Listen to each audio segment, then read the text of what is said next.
Hi, friends. Thanks for watching. I just wanted to do a little video about people who kind of, they,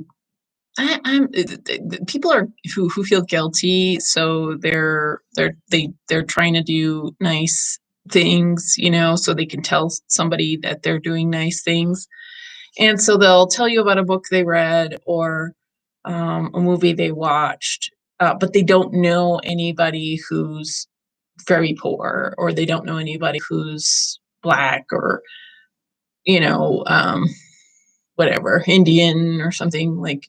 And I was thinking East Indian, but even Native American. So they'll go to that movie, or they'll pay for that, Netflix subscription. So, and it's sort of like how parents will spend money on their children's presents, but they won't spend time with the child. And I have noticed this myself. Like, so my income is very, very, very, very, very limited. And I kind of try to, I don't like kind of disclose my, yearly income, although I have been asked by people, how much do you make a year? Like the first like 20 seconds of a conversation. And I'm like, so I've grown up in cities, and that is not the polite thing to ask in a city. But maybe that's, if you're a multi-generational person, you've been there 3 generations, maybe that's what people do when they meet strangers is, okay, well, we need to know how much is in your wallet. I guess that's like acceptable. Um, but and just like how parents will just buy things for their kid, they don't want to listen to their kid. They don't want to know how to learn how to listen to their kid. They don't want to be involved in their kid in the way that the kid needs. They just want to be involved in their child the way they want to be involved. So because their identity is, I'm a good parent, I'm a good this and that. But they don't really want to give what the kid needs. And so I'm saying this for this. I'm observing this happening also for people who are really struggling. And these good people, people who seem nice and are responsible, they'll read a book, they'll buy that book, they'll talk about that book or that movie or that special interest group, but they won't know that special interest group. They won't interact with that special interest group.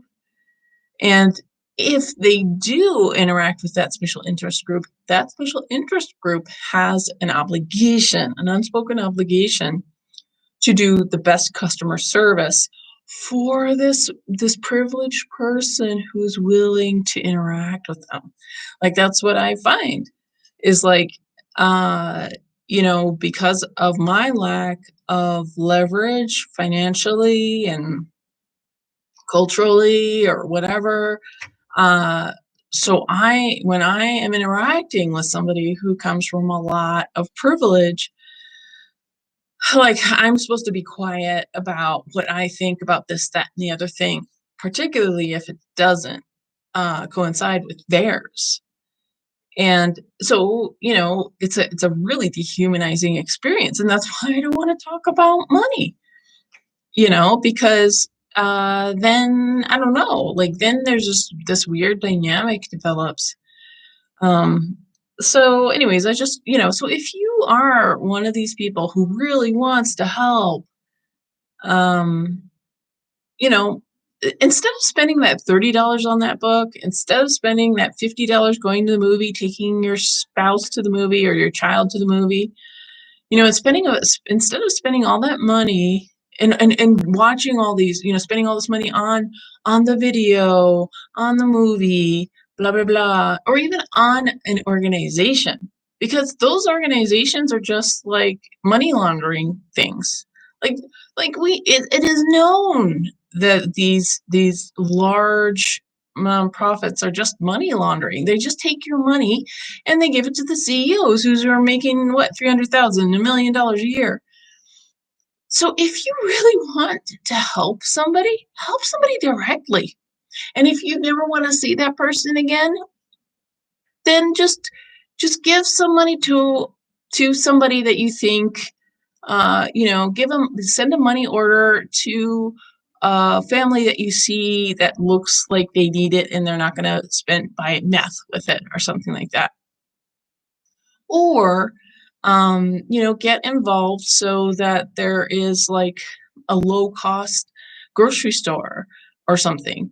And the thing is, stop thinking that the government should take care of everything, that food stamps or whatever, the supposed bus service that's there takes care of everything. It doesn't. Okay. And the thing is, to use these low income resources is very humiliating, especially now with this stupid fake crisis, which is this total soul. I mean, it's already soul sucking to be in the system. And now with this literal, obvious, blatant occult thing of wearing masks, of doing this magic circle. Um, anyway, it's even more soul sucking to be in the system. So, uh, you know, just treat people who don't have the same blessings you do. Try to treat them like a human being, and uh, stop wasting your money on movies and books and stuff that is a substitute for what you really need to do, which is to share the human spirit. Because you sitting comfortably in your home or in the theater, insulated by all the money that you had to spend to get into that theater, like that's not helping the world. You talking with your peer group about what you did, you know, uh, in your insulated little lives, that's not going to help. And the thing is, I'm realizing that the reason why people are insulated is because they're afraid. And I don't know. I just never. Um, I mean, I was just aware life was always kind of like a war, but I didn't realize that, like that other people really have been afraid, and that's why everybody's wearing a car. Basically, that's why people don't walk, is because they're too afraid to be in public on the street without a car around them. Like I just had this realization today. Um, so so I don't want to like put you down or whatever. But if you really want to make a difference, what people need is not you watching a video, it's not you reading a book about their situation. What people need is to be treated like a human being, for just a few seconds. And and if you're not going to do that, keep the money in your wallet. Spend money, on your family, like where you really can sincerely, try to work on yourself, because your virtue signaling about some sort of book you've read or movie you watched or whatever gala you went to fundraise money for more money laundering. uh it's not like energetically, it's not helping. What helps is you being here. Same as for your kids. What helps is not buying them car or clothes, or the latest gadget. What helps, what matters is you interacting with your child, and uh, in a meaningful way, that where your child can understand and can be nurtured. And if you don't know how to do that, spend your money on learning how to do that. So, anyways, thank you for listening again, and God bless.